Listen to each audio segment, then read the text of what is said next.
Ibinahagi ng aktres na si Christine Reyes na minsan na niyang binasted noong grade school ang kasalukuyang karelasyon. Sa kanyang guesting sa The Sexy Time podcast ng magkapatid na Isabel at Ava Daza, napag-usapan nila ang kasalukuyang nagpapasaya ng kanyang puso.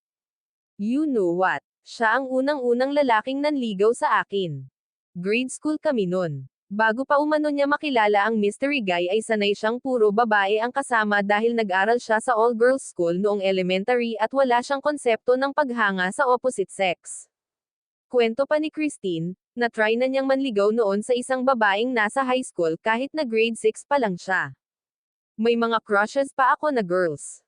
Nanligaw ako, bumili ako ng malaking-malaking bear para sa isang high school, grade school ako noon.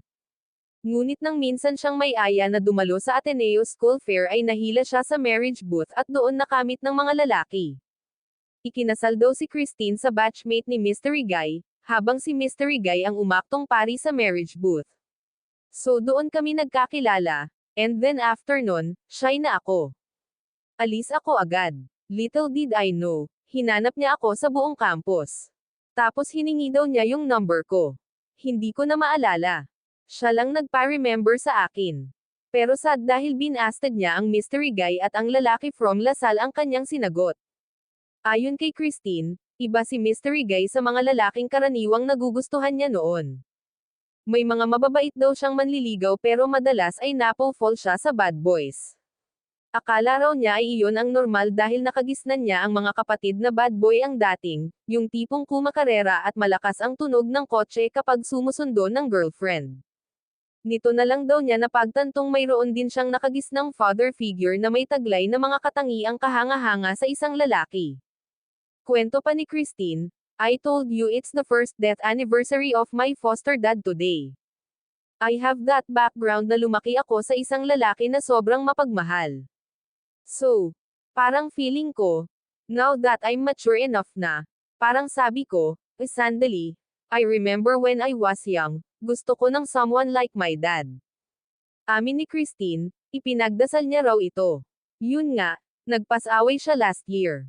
Ang sabi ko sa kanya, Dad, ang gusto ko lang kahit na wala sa akin lahat, fame, money, whatever, okay lang. Basta hihilingin ko lang sa iyo is, dahil wala ka na ngayon, palitan mo ng someone like you. I think for the longest time, I was looking for love. Hinanap ko yun. Parang may dumating. Akala ko siya na. And then, yun pala, hindi sila lahat yun. At tingin niya ay ang current boyfriend na niya ang kanyang matagal nang ipinagdarasal. Bagamat walang sinabing pangalan ay hinihinala ng netizens na si Gio Chongson ang kanyang tinutukoy. Noong September 2025, nag-post din si Christine sa Instagram kung saan nag-soft launch siya ng mga litrato nila ni Gio.